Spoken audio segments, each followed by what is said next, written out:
Romans chapter 12, verse 21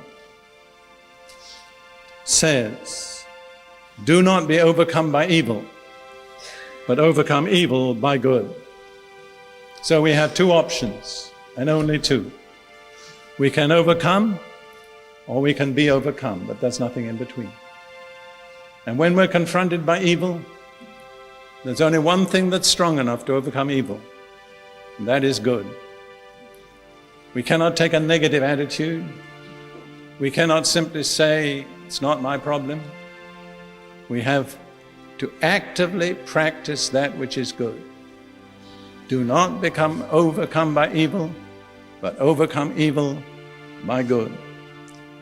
And Romans 8:35 and following says, "Who shall separate us from the love of Christ?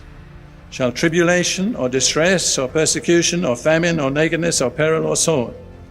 As, as it is written, for your sake we are killed all day long. We are accounted as sheep for the slaughter." That's pretty negative teaching, isn't it? Some people object to negative teaching. They say, "Brother, be positive." But the negative is also true. People who sell phony shares in the stock market are very positive, but they're dishonest. I believe as Christians we have to face the negative. We cannot close our eyes or avert our heads. There is trouble ahead.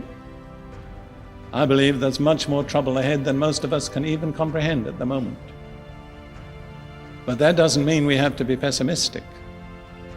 What is Paul's comment?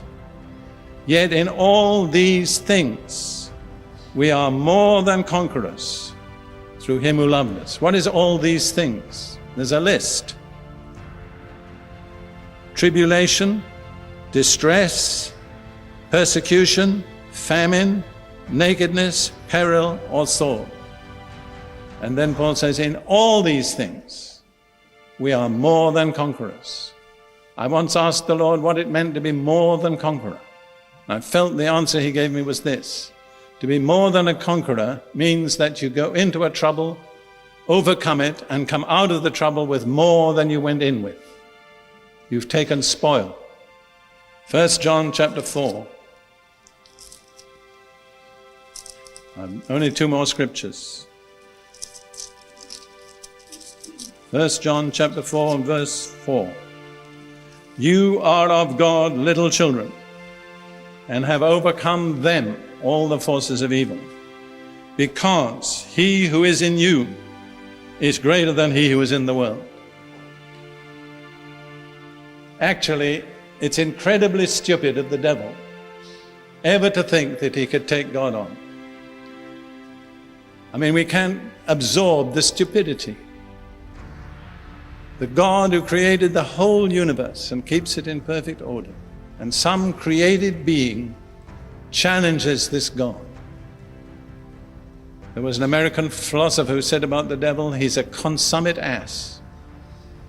I'm not using empty words, I'm just pointing out it's the height of stupidity what the devil has done. But he who is in us is greater than he who is in the world. One other scripture and we close. Revelation 21, verse 7. "He who overcomes shall inherit all things, and I will be his God, and he shall be my son." I have searched the New Testament. I cannot find any promise there except for those who overcome. And you only have two options: either overcome or be overcome. So we, all of us, each of us, has to make up our mind. I can overcome. Greater is he that is in me than he that is in the world. But I have to make my mind up. I have to meet the conditions.